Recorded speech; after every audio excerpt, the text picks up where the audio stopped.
नमस्कार। India debate में आप सबका स्वागत है। मैं हूं आशुतोष पाठक। मित्रों, आजकल देश में सब कुछ अटपटा सा चल रहा है।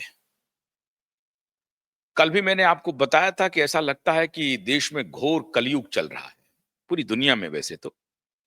और आजकल कौन किसका पताका लेके घूमने लगेगा, कुछ कोई कह नहीं सकता। अभी एक बहुत बड़ी तस्वीर, वीडियो बहुत वायरल हो रही है, सभी टेलीविजन चैनल्स पे, सोशल मीडिया पे। आपने देखा होगा, एक डुबकी की तस्वीर वायरल हो रही है, एक हीरोइन की तस्वीर वायरल हो रही है। और क्यों वायरल हो रही है साहब? इसलिए कि उन्होंने धर्म का रास्ता अपना लिया, सनातन का रास्ता अपना लिया, सन्यासिन बन गई है। जी, मैं बात कर रहा हूं एक जमाने की मशहूर अदाकारा, 90s की। आप सबने अगर 90s की फिल्में देखी होंगी तो ये नाम कोई अनजाना सा नहीं है और ये चेहरा भी अनजाना नहीं है। नाम है ममता कुलकर्णी का।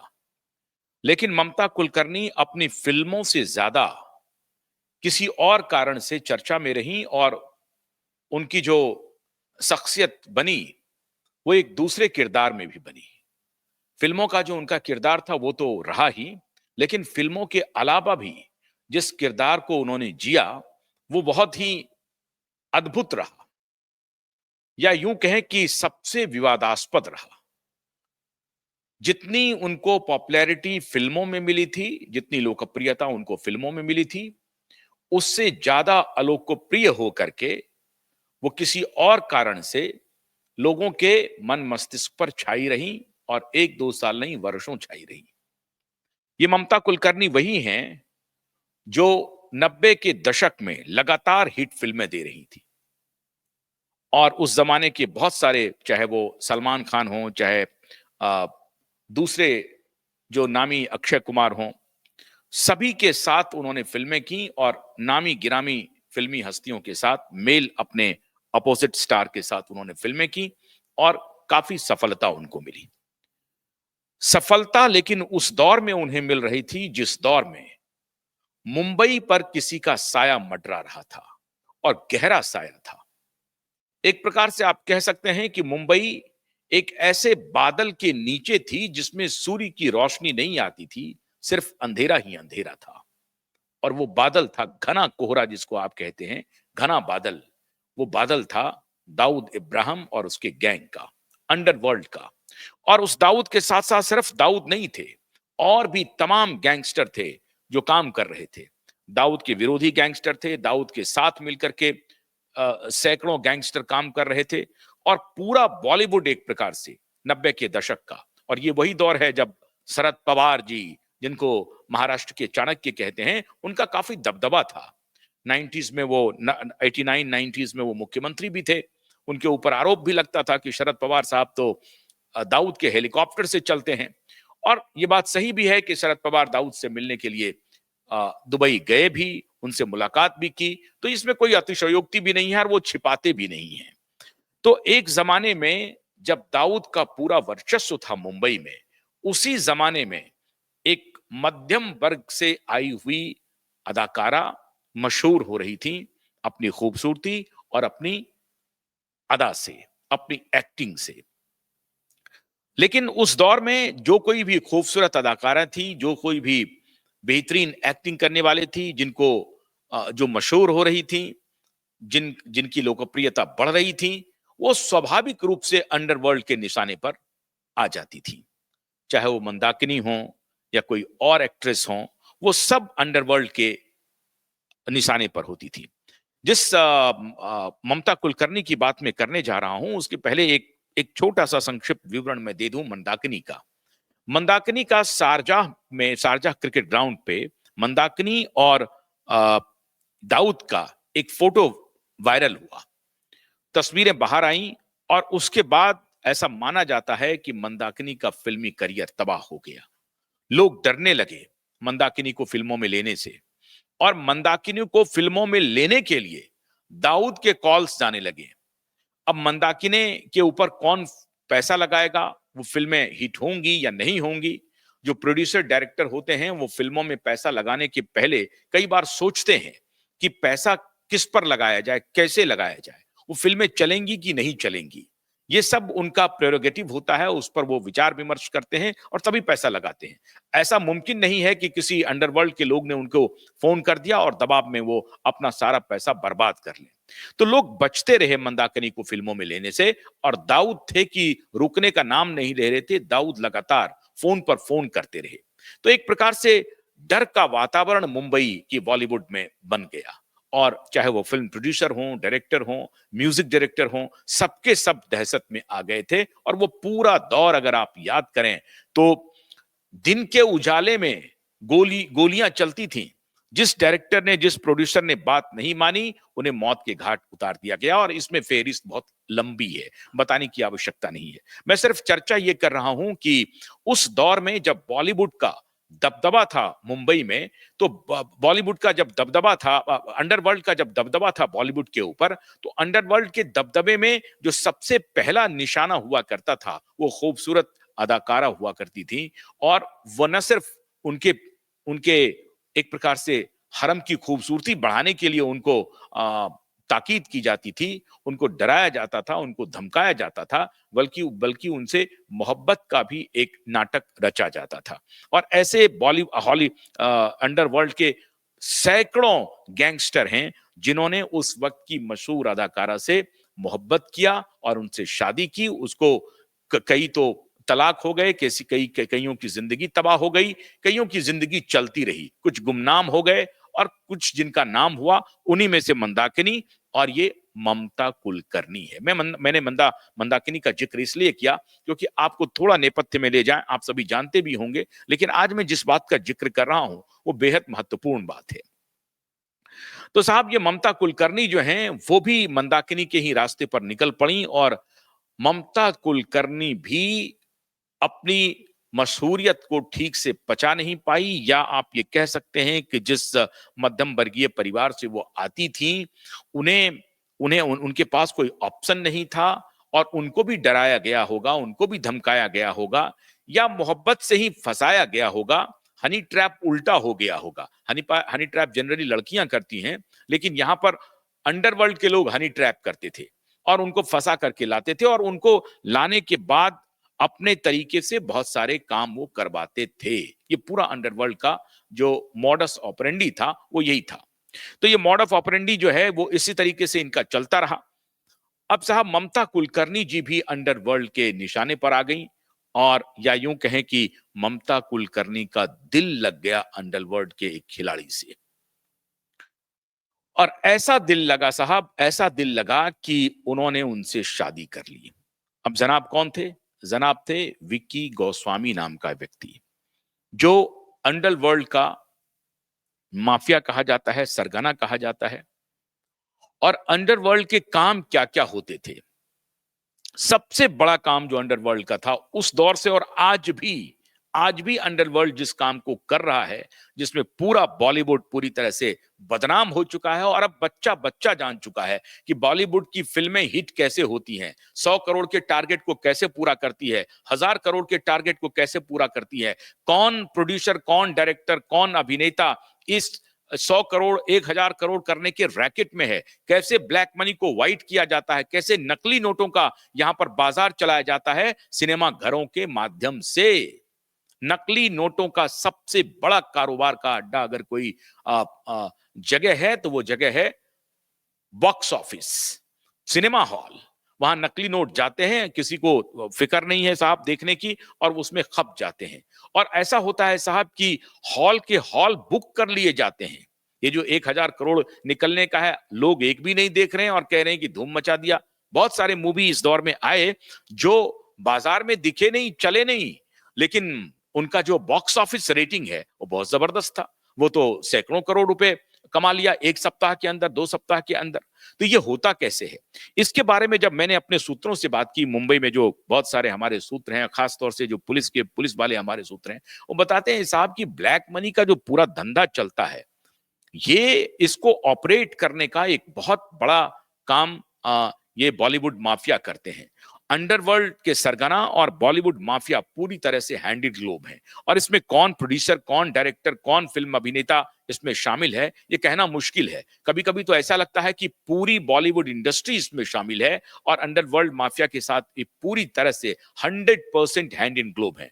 जिनको मालूम है वो चुप हैं, वो कुछ बोलते नहीं है बाहर में, तो इसका मतलब है कि उनकी मौन सहमति है। उनको मालूम है कि जो साहब जो फिल्म बनाने वाले लोग हैं उनको अगर पैसे का स्रोत यही अंडरवर्ल्ड है और उसी के खिलाफ हम कुछ बोल देंगे तो हमें कौन फिल्में देगा, हम कहां फिल्मों में एक्टिंग कर पाएंगे। तो जो एक्टर जानते हैं वो चुप हैं, जो डायरेक्टर जानते हैं उनको लग रहा है कि साहब हमारे पास तो डायरेक्शन मेरा स्किल है, और डायरेक्शन तब होगा जब कोई पैसा लगाएगा, कोई प्रोड्यूसर आएगा जो पैसा लगाएगा फिल्मों पे। स्क्रिप्ट वाले कहते हैं साहब मैं तो स्क्रिप्ट लिख करके तैयार बैठा हूं, लेकिन स्क्रिप्ट चलेगी कैसे, बनेगी कैसे, उनमें कौन एक्टिंग करेगा, कौन डायरेक्टर होगा, कौन म्यूजिक देगा, तो वो कैसे होगा। तो कुल मिलाकर के ये जो सर्विस इंडस्ट्री है एक प्रकार से जो इंटेंजिबल है, बहुत विजिबल नहीं दिखता है आपको, उसमें स्क्रिप्ट राइटर हो, डायरेक्टर हो, एक्टर हो, म्यूजिक डायरेक्टर हो, उन सबके पूरी तरह से हाथ बंधे हुए हैं। इसमें सबसे मजबूत होता है वो लाला जिनके जिनके पर्स में होता है पैसा, और लाला के पर्स को कौन गर्म करता है, तो पीछे कोई और है जो अंधेरी रात को, डार्क नाइट में सारा खेल होता है। और ये पूरा मामला डार्क वेब, डार्क वर्ल्ड का है समझिए। ये डार्क वर्ल्ड वाले जो हैं ये पूरे मामले को ऑपरेट करते हैं। तो उधर पीछे में अंडरवर्ल्ड है, आगे में प्रोड्यूसर का नाम आ जाता है। अंडरवर्ल्ड कहते हैं कि साहब मैं आपके ऊपर पैसा लगाता हूं, ये लगाइए आप साहब, फिल्में बनाइए, और फिल्म को बनाइए, इस फिल्म को चलाने की भी जिम्मेदारी हमारी है, और ये मैं पीछे से पैसा दे दूंगा, आप टिकट का टिकट खरीद लीजिए, पूरा पूरा हॉल खरीद लीजिए, और इस तरह से काम हो जाएगा। खरीद करके अपने लोगों को दे दीजिए। एक हॉल में अगर 500 सीट है, 1000 सीट है, खरीद लीजिए टिकट साहब और दे दीजिए लोगों को, और इस प्रकार से सारे हॉल को खरीद लीजिए। तो ये सब कारोबार चलता रहा, और अब इस सब का पटाक्षेप हो गया है, लोगों के जहन में ये सारी बातें आ गई हैं। तो साहब ये जो ममता कुलकर्णी है ये पहुंच गई अंडरवर्ल्ड के पास। दिल लगाने के साथ पहुंची या दिल लगाने को मजबूर किया या जान की धमकी दे दी गई, क्या हुआ ये तो ममता कुलकर्णी ही बताएंगी। लेकिन ममता कुलकर्णी ने शादी कर ली विकी गोस्वामी से। विकी गोस्वामी एक जाना माना चेहरा था अंडरवर्ल्ड का, और बॉलीवुड में भी मशहूर था। क्यों साहब? बड़ी एक्टिंग अच्छा करते थे? नहीं। क्या प्रोड्यूसर थे? नहीं। क्या वो म्यूजिक डायरेक्टर थे? नहीं। क्या वो स्क्रिप्ट लिखते थे? नहीं। क्या वो कैमरामैन थे? नहीं। ये सब कुछ नहीं थे वो। क्या वो टेक्नीशियन थे? और आप कहते हैं ना कि कैमरामैन भी क्या कैमरामैन 1 2 3 4 13 14 तक जाता है। तो क्या वो साइड बॉय थे? वो भी नहीं थे। वो क्या थे जिनका रसूख था बॉलीवुड में? तो साहब वो थे अंडरवर्ल्ड सरगना और ड्रग का सबसे बड़ा डीलर। ड्रग का सबसे बड़ा डीलर। उस डीलर के साथ ममता कुलकर्णी ने शादी कर ली और 10 साल ये दुबई में रही। आप सोचिए ये जो इतनी हसीन, इतनी खूबसूरत एक्ट्रेस, वो कैसे ट्रैप होती हैं और कैसे एक ऐसी दुनिया में चली जाती हैं जहां से निकलना इनके लिए मुश्किल था। आज अगर आप इनकी तस्वीर देखें तो आपको लग जाएगा कि या तो कई बार इन्होंने बोटॉक्स लेकर के या प्लास्टिक सर्जरी करवा करके या ड्रग्स लेकर के इन्होंने अपनी ऐसी हालत बना ली है जो अब पहचान में नहीं आ रही है। वैसे भी उम्र हो गया और उम्र का भी तकाजा होता है, ये कह सकते हैं आप, लेकिन पहचान में अब ये ममता कुलकर्णी नहीं आ रही है। ममता कुलकर्णी साहब विकी गोस्वामी के साथ शादी कर लेती हैं और उसके बाद ड्रग के कारोबार में शामिल हो जाती हैं। 10 साल दुबई में रहती हैं। भारत की पुलिस ने एक बार नहीं 2-2 बार इन्हें गिरफ्तार किया। नारकोटिक्स डिपार्टमेंट ने गिरफ्तार किया, अदालत में केस पहुंचा, अदालत में पहुंचने के बाद अदालत ने इन्हें कंफर्म किया कि हां आपने अपराध किया है, आप इस अपराध में शामिल हैं। इनको सजा भी मिली और हैबिचुअल ऑफेंडर ये बनी। आप कल्पना कीजिए, ये ममता कुलकर्णी महोदया हैबिचुअल ऑफेंडर बनी किस केस में? ड्रग सप्लाई करने के केस में। ड्रग खरीदने, ड्रग लेने, ड्रग बंटवारा करने, ड्रग को बेचने के केस में ये अपने पति के साथ गिरफ्तार हुई, विकी गोस्वामी और ममता कुलकर्णी। तो कुल मिलाकर के ये ड्रग डीलर कंफर्म हो गई। ये मैंने, आपने या किसी और ने कंफर्म नहीं किया, स्वयं अदालत ने कंफर्म किया। आप हैबिचुअल ऑफेंडर हैं। अब ये बात सही है कि ममता को ये बात अ, मन ही मन मन काफी एक प्रकार से बेचैन रहता होगा, ये सताता होगा कि मैं क्या थी, क्या हो गई हूं। मैं एक एक्टिंग करने के लिए आई थी, छोटे से परिवार से आई थी, बहुत मामूली मध्यम वर्गीय परिवार से वो आई थी और वो फिल्मों में अपनी पहचान बनाई थी एक्टिंग के जरिए, अपनी खूबसूरती के जरिए। लेकिन किस रास्ते पर निकल गई, ये सोच सोच करके हो सकता है कि बार-बार सोचती होंगी कि मैं इस रास्ते पर,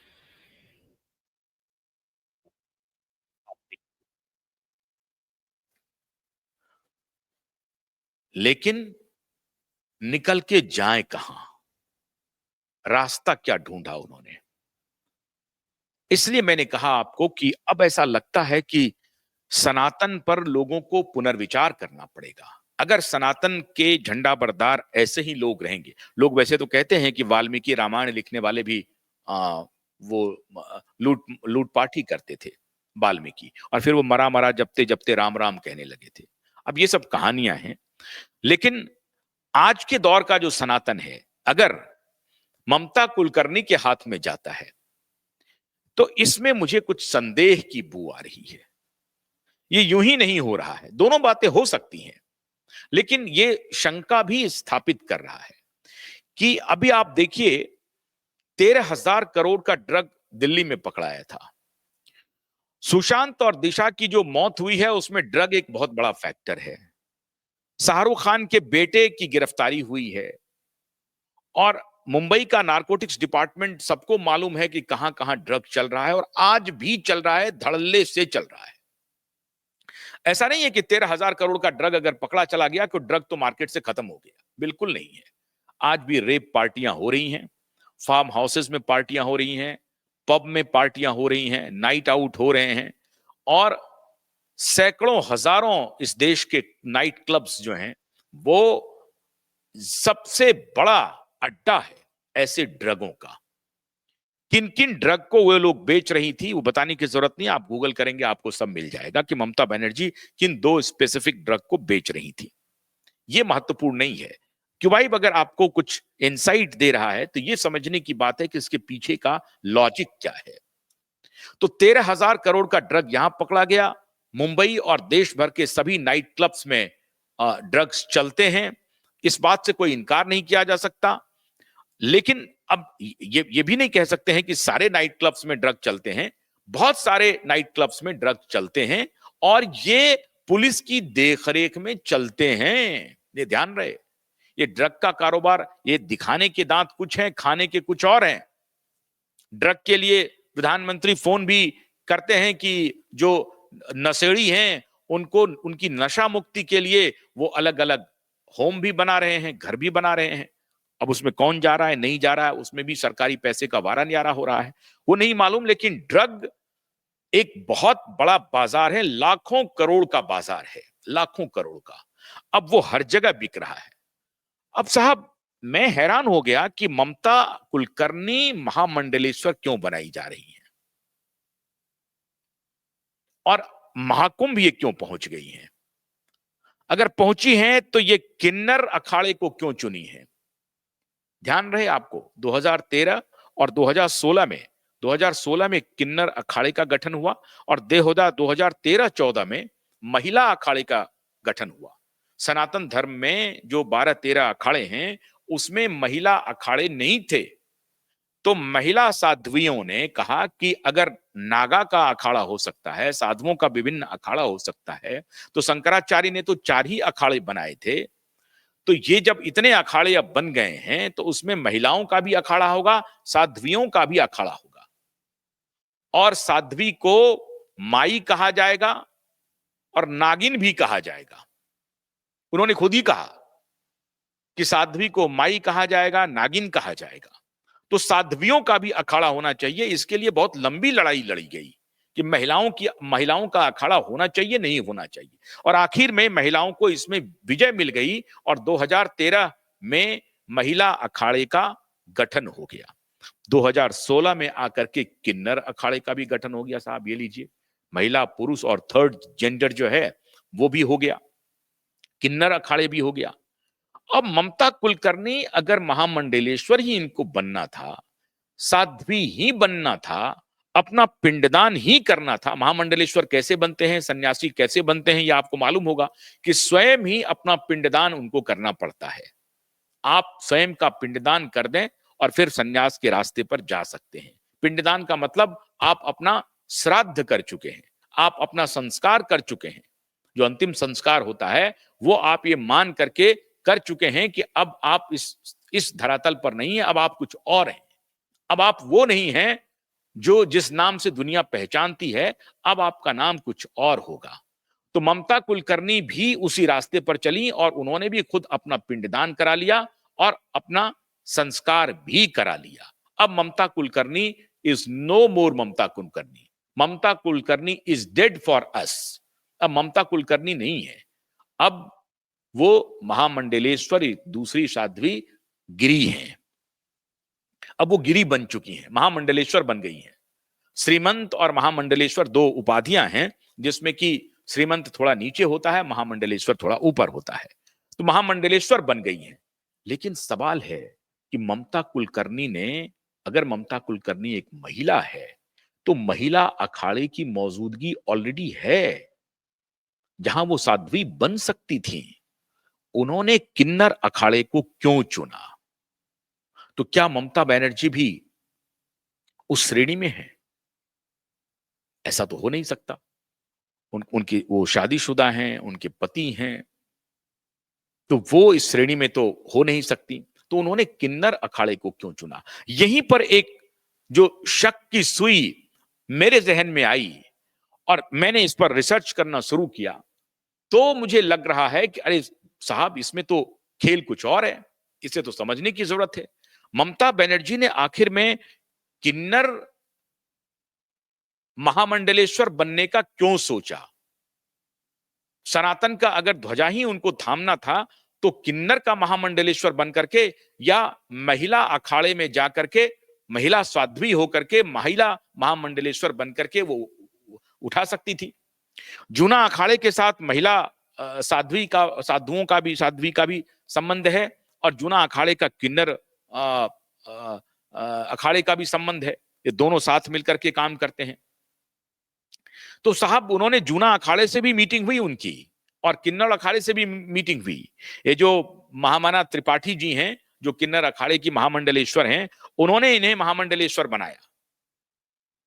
अब महामंडलेश्वर बनने के लिए उन्होंने किन्नर अखाड़े का ही चयन क्यों किया? क्या ममता कुलकर्णी वाकई में सन्यास के रास्ते पर हैं या ममता कुलकर्णी कोई नया बाजार ढूंढ रही है? अब ये तो सवाल गंभीर है, क्योंकि ममता कुलकर्णी एक हैबिचुअल ऑफेंडर रही हैं। ये सवाल तो बनेगा। और आप सबको मालूम है कि गाजा फूकना या भस्म लगाना, हुक्का पीना, ये सब चलता है, हमारे सन्यासियों के बीच में चलता है। ये कोई छिपी हुई बात नहीं है। गाजा तो समझिए कि आम चलन है गाजा पीने का, और गाजा को वो वैज्ञानिक भी मानते हैं। गाजा से वो कहते हैं कि ये शरीर को बहुत सारी व्याधियों से मुक्त रखता है। ये बात सही भी है, कुछ साइंस भी इसके पीछे है। हालांकि उसको तो अंग्रेजों ने बैन कर दिया था, क्योंकि उनको मालूम था कि यहां जो गाजा लिया जा रहा है इससे बहुत सारे व्याधियों का, बहुत सारी बीमारियों का इलाज हो सकता है। भांग अगर आप खाते हैं तो बहुत सारी बीमारियों का इलाज भी करता। अब ये सारे डॉक्टर बताएंगे, आयुर्वेदाचार्य बताएंगे, नेचुरोपैथी के डॉक्टर आपको बताएंगे कि भांग का कितना सेवन आप करें, गाजा का कितना सेवन आप करें, तो भांग लेने से क्या क्या आपको लाभ होगा। नींद अच्छी आएगी, और भी क्या क्या लाभ हो सकता है आपको, इंसोमेनिया की बीमारी खत्म हो सकती है, कैंसर में कह रहा है कि काफी यूजफुल है। अब ये सारी बातें तो आपको नेचुरोपैथी, आयुर्वेदाचारी वगैरह बताएंगे। मेरा सवाल है कि महामंडलेश्वर बनने के पीछे राज क्या है? संपूर्ण हृदय परिवर्तन हो गया है क्या? अगर संपूर्ण, आपको मालूम है किन्नर का उन्होंने अखाड़ा चुना, साहब किन्नरों के पास कोई जाता नहीं है, पुलिस की भी समझिए कि बहुत पहुंच नहीं होती है, और किन्नर से पुलिस वाले भी भागते रहते हैं, तो बहुत मुश्किल हो जाएगा। तो उन्होंने क्या सुरक्षित रास्ता चुना है, सुरक्षित घर चुन लिया है ममता कुलकर्णी ने। और ममता कुलकर्णी को अब ये लग रहा है कि यहां जाकर के हम सब कुछ ठीक कर लेंगे। ये लोगों के सवाल हैं, ये सोशल मीडिया पे लोग सवाल पूछ रहे हैं कि ममता कुलकर्णी अभी तक तो ड्रग के कारोबार में थी, हैबिचुअल ऑफेंडर थी, अदालत ने उसे हैबिचुअल ऑफेंडर कहा है, क्या अब वो हमारे सनातन को भी चर्सी बनाने के लिए पहुंची हैं? वहां भी वो ड्रग सप्लाई करेंगी, वहां भी भांग और गांजा को हटा करके कुछ नया प्रोडक्ट आने वाला है, कुछ नया प्रोडक्ट लॉन्च होने वाला है, और फिर वो बहुत बड़ा बाजार हो जाएगा। और फिर अगर धर्म के नाम से, सनातन के नाम से अगर किसी भी प्रोडक्ट को बेच दीजिए तो फिर कहने क्या है? भांग के नशे में कौन देखता है कि क्या बिक रहा है? मामला बेहद गंभीर है, क्योंकि मैं ये मानने के लिए तैयार नहीं हूं कि सनातन का ध्वजवाहक बनकर के ममता कुलकर्णी चली गई हैं। अभी तक का जो उनका इतिहास है, वो एक ड्रग डीलर रही हैं, हैबिचुअल ऑफेंडर रही हैं कानून की निगाह में। अब वो सनातन का ध्वज लेकर के निकल पड़ी हैं, और महामंडलेश्वर वगैरह सब लोग टेलीविजन में आके कह रहे हैं कि सनातन का ध्वजवाहक बन गई है महामंडलेश्वर ममता कुलकर्णी। अगर ऐसे ही सनातन की ध्वजवाहक रहेंगी तो तौबा करिए आप सनातन से, फिर उस सनातन का अनुसरण कौन करेगा? अगर ममता कुलकर्णी सनातन का ध्वजवाहक बन रही हैं तो उस सनातन का भविष्य क्या होने वाला है? तो लोग शंका व्यक्त कर रहे हैं, और मुझे इस शंका में थोड़ी बहुत तो सच्चाई दिख रही है। क्योंकि आप कैसे कहेंगे हृदय परिवर्तन हो गया यकायक साहब? हृदय परिवर्तन हो गया तो इसके लिए कुंभ जाने की भी कोई जरूरत नहीं थी, कोई जरूरत नहीं थी। हृदय परिवर्तन हो गया, आप सन्यासी बन जाती कहीं भी जाकर के। कुंभ ही को आपने क्यों चुना? किन्नड़ अखाड़े को ही क्यों चुना? महिला अखाड़ा मौजूद है, महिला अखाड़े को क्यों नहीं चुना? किन्नर अखाड़े को क्यों चुन रही हैं? देखिए साहब, किन्नड़ अखाड़े जो हैं वो बहुत ही धनी संपन्न अखाड़े हैं। एक एक किन्नर की जो जायदाद है, संपत्ति है, वो सैकड़ों करोड़ में है साहब, करोड़ों में है। ये बात किसी से छिपी हुई नहीं है। तो किन्नर को चुनने के पीछे का राज ये बताता है कि वो सनातन का भला करने कितना करेंगी भगवान जाने, लेकिन सनातन का बुरा जरूर कर देंगी। क्या उस रास्ते से ड्रग को एक बड़ा रूट मिल रहा है? क्या एक बड़ा रास्ता वो देने के लिए एक हाईवे तैयार कर रही है ममता कुलकर्णी, जिसको ममता कुलकर्णी सोच रही हैं कि ये जो रास्ता है, इस रास्ते में कोई हमें पकड़ेगा नहीं, धर्म की आड़ में सारा कुछ चलता रहेगा। और आप महामंडलेश्वर बन गए साहब। साहब गाजा, गाजा, अफीम और भांग ये तो चल ही रहा था, ये हुक्का तो चल ही रहा था। अब इसमें नया अंग्रेजी प्रोडक्ट आएगा साहब, वो अंग्रेजी ड्रग आएगा जो जो रात में, रात की रंगीन रोशनी में, नाइट क्लब में ले ले करके स्नोरिंग करके हल्का, और आप हैरान हो जाएंगे। मैंने ये बात क्यों उठाई?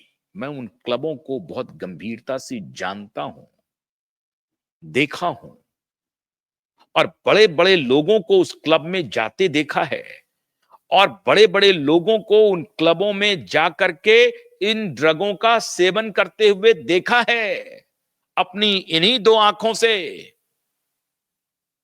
और दो दो तीन तीन बजे रात तक देखा है। ये मेरा व्यक्तिगत अनुभव है जो मैं आपके साथ शेयर कर रहा हूं। तो और वो एक एक चुटकी भर, चुटकी भी नहीं, दो दो तीन तीन दाने कीमत, तीन तीन हजार, चार चार हजार रुपए वसूलते हैं। इतना महंगा होता है वो ड्रग, इतना महंगा। तो ड्रग का कोई नया हाईवे बन रहा है, नया पाथ ढूंढा जा रहा है, और उस नए हाईवे में धर्म का तड़का लगने वाला है। वो हाईवे धर्म का होगा, सबकी निगाहों से दूर। मीडिया में तो कुछ भी चलने लगता है साहब। अभी तो मीडिया के ऊपर, अभी मैं जो दूसरा शो करूंगा उसे आप जरूर देखिएगा, सैफ अली खान के ऊपर होने वाला है। तो ये जो नया हाईवे ढूंढा जा रहा है, इस पर चौकन्ना रहने की जरूरत है। लोग जो शंका व्यक्त कर रहे हैं, क्यूआई नेटवर्क भी उस शंके को थोड़ा बहुत शक की निगाह से, थोड़ा बहुत क्यूआई नेटवर्क भी देख रहा है। ये यूं ही नहीं हुआ है कि विकी कौशल की पत्नी का एकाएक हृदय परिवर्तन हो गया और सन्यासन बन गई है। हो सकता है कि ये सन्यास के चोले में कुछ और चल रहा हो। अगर नहीं है तो बड़ी अच्छी बात है, भगवान अच्छा करे, मेरी तो शुभकामना है। अगर ऐसा नहीं है तो क्यूबाइब नेटवर्क उनको शुभकामना देती है कि आपने पिछले दिनों जो कुछ भी गलत काम किए हैं, वो एक अपॉर्चुनिटी है आपके लिए एक अवसर है कि आप चाहें तो अपने जो कुकृत्य किए हैं अतीत में, उसको ठीक कर लें और गंगा में डुबकी लगा करके आज इस कुंभ में अगर आप डुबकी लगाते हैं तो जाहिर है आपको कुछ उसका लाभ भी मिलेगा, धार्मिक लाभ भी मिलेगा। लेकिन मित्रों, मेरा जो सवाल है वो सवाल बेहद महत्वपूर्ण है और इस पर भारत सरकार को और स्टेट गवर्नमेंट को और नारकोटिक्स डिपार्टमेंट को बहुत सजग और चौकन्ना रहना पड़ेगा। मैं ये सवाल किसी अखाड़े पर नहीं उठा रहा हूं, मैं ये सवाल किसी सनातनी अखाड़े पर नहीं उठा रहा हूं, लेकिन मैं ये सवाल उठा रहा हूं कि यकायक ममता कुलकर्णी सीन में कैसे आ गई। ममता कुलकर्णी का आ गई तो ममता कुलकर्णी का एक इतिहास तो एक अदाकारा का है, लेकिन ममता कुलकर्णी का दूसरा इतिहास जो है वो ड्रग डीलर का है, ड्रग सप्लायर का है, उसमें गिरफ्तार होने का है, अदालत के द्वारा हैबिचुअल ऑफेंडर डिक्लेयर करने का है। तो ममता कुलकर्णी यकायक जब सन्यासी बनेगी तो दोनों बातों पर चर्चा होगी, उनके एक्टिंग पर भी, उनकी खूबसूरती पर भी, और उनके ड्रग के सप्लाई में शामिल होने को भी लेकर के चर्चाएं होंगी, उस पर बात होंगी। इसीलिए यह सवाल उठता है साहब कि अगर ममता कुलकर्णी को यकायक ये ध्यान आ गया कि नहीं, मुझे तो सन्यास का रास्ता चुनना है, 52 साल से अधिक की उम्र नहीं है इनकी, 52 साल में इन्होंने सन्यास का रास्ता चुन लिया है। अच्छी बात है, आपने चुन लिया, आपने पूरी दुनिया देख ली, आपको पूरी दुनिया का अनुभव हो गया, आपने रास्ता चुन लिया, आपको बहुत बहुत शुभकामना, बहुत बधाई हमारी। अगर आप सनातन के रास्ते पर ठीक से चल रहे हैं, किन्नड़ अखाड़े को चुना, इसके लिए भी आपको बधाई। लेकिन सवाल यह है कि महिला अखाड़े को भी आप चुन सकती थी, आपने महिला अखाड़े को नहीं चुना, किन्नड़ अखाड़े को चुना। सवाल किन्नर अखाड़े पर नहीं है, सवाल है कि महिला अखाड़े एग्जिस्ट कर रहे हैं और महिलाओं के लिए अगर साध्वी बनने का कोई रास्ता अपनाना चाहती हैं महिलाएं, तो उसके लिए महिला अखाड़ा है। महिला अखाड़े के जाकर के आप महामंडलेश्वर बन सकती थी, आपने किन्नर अखाड़ा क्यों चुना? अब यह सवाल उठा रहा है साहब, ये सवाल उठा रहा, और ये सवाल बहुत ही महत्वपूर्ण। अब ये सवाल कहीं मिलेगा नहीं, ये मीडिया वाले आपको बताएंगे नहीं, ये जो लेगेसी मीडिया है वो आपको कुछ नहीं बताएगी। क्यूबाइब नेटवर्क आपके लिए ढूंढ ढूंढ के लिए वो सारे तर्क, वो सारे सवाल लेकर के आएगा जो आपके मन में शायद उठ रहे होंगे और आप भी जानना चाहते होंगे कि इन सवालों का जवाब। तो क्यूबाइब नेटवर्क आपके लिए सवाल लाया है कि आप ममता कुलकर्णी से यह सवाल पूछें कि साहब, आपका किन्नर अखाड़ा चुनने का क्या कारण है, यकायक संन्यास लेने का क्या कारण है, और क्या आप अपने उस जीवन से ऊब चुकी थी, देश में घूम घूम करके सनातन के ध्वज को आगे बढ़ाएंगी, आप किस रूप में, आपका क्या कोर्स ऑफ एक्शन है, क्या जो किन्नर अखाड़े आपको बताएंगी, समझाएंगी, उसके हिसाब से आप आगे बढ़ेंगी, या आपका अपना कोई दर्शन है, आप कुछ अपनी विशेष दृष्टि के साथ सन्यासन बनी है, माई बनी है, आप माई फलनानंद गिरी आपको उपाधि मिल चुकी है, तो क्या आप माई गिरी बनने के बाद आपका कुछ अपना वजूद रहेगा या आप किन्नर अखाड़े के वजूद से ही जानी जाएंगी। मतलब यह है कि किन्नर अखाड़े के जितने जितने तौर तरीके हैं उनको आपको अपनाना पड़ेगा, और उन तौर तरीकों से अगर आप बाहर जाएंगी तो आपको महामंडलेश्वर से हटा भी सकते हैं वो लोग जो आज बड़े सम्मान से आपको सराखों पर बिठा करके गंगा में डुबकी लगवा करके पिंडदान करवा करके संस्कार करवा करके महामंडलेश्वर जिन्होंने बनाया है, अगर आप उनके तौर तरीकों को नहीं मानेंगी, उनके बताए रास्ते पर नहीं चलेंगी, तो आपको महामंडलेश्वर के पद से हटना भी पड़ सकता है। अब ये आपके और अखाड़े के बीच में क्या बातचीत हुई है, क्यूवाइब नेटवर्क को ना मुझे और बाकी लोगों को मालूम नहीं है। ये आप ही बताएंगे कि आपके मन में एकाएक यकायक सन्यासन बनने का विचार कैसे आया, कैसे आपने तय किया कि हां अब मुझे सन्यास ले लेना चाहिए, और अगर सन्यास ले लेना चाहिए तो क्या आपके जहन में महिला अखाड़े का कोई नाम आया या नहीं आया? किसी ने आपको बताया या नहीं बताया कि महिला अखाड़ा मौजूद है? बड़ी लड़ाई के बाद महिला अखाड़े का गठन हुआ है। अगर आप महिला अखाड़े में जाती हैं तो लोग आपके ऊपर ये सवाल नहीं पूछते आपने किन्नर अखाड़े का चयन क्यों किया। ऐसा नहीं है कि किन्नर अखाड़े में सारे किन्नर हैं, ये मैं नहीं कह रहा हूं। मेरा ये कहने का मतलब है कि जब महिला अखाड़े मौजूद हैं तो आपने महिला अखाड़े का रूप ना करके किन्नर अखाड़े में अपने को क्यों प्रवेश करवाया। ये एक बहुत ही महत्वपूर्ण सवाल है और इन सवालों के ऊपर आपको जवाब देना पड़ेगा। सरकार को चौकन्ना रहने की जरूरत है, इंटेलिजेंस एजेंसी को चौकन्ना रहने की जरूरत है, और अगर ये सारी बातें नहीं हैं, अगर ये ड्रग का कोई नया हाईवे नहीं ढूंढा जा रहा है, तो हमारी बहुत हार्दिक शुभकामनाएं। 52 वर्ष की उम्र में आपने संन्यास लिया, और अगर आप मन से विचार से वाकई में एक गलत रास्ते को छोड़ करके सही रास्ते पर आकर के सनातन के ध्वजवाहक बनती हैं तो आपको हमारी हार्दिक शुभकामनाएं। आप दिन दूना रात चौगुना आगे बढ़ें, आप स्वस्थ रहें, सनातन की सेवा करें। क्यूवाइब नेटवर्क की आपको हार्दिक शुभकामना। लेकिन अगर मामला कुछ और है तो सरकार को अलर्ट रहने की भी हमारे तरफ से हिदायत है। बहुत बहुत शुक्रिया।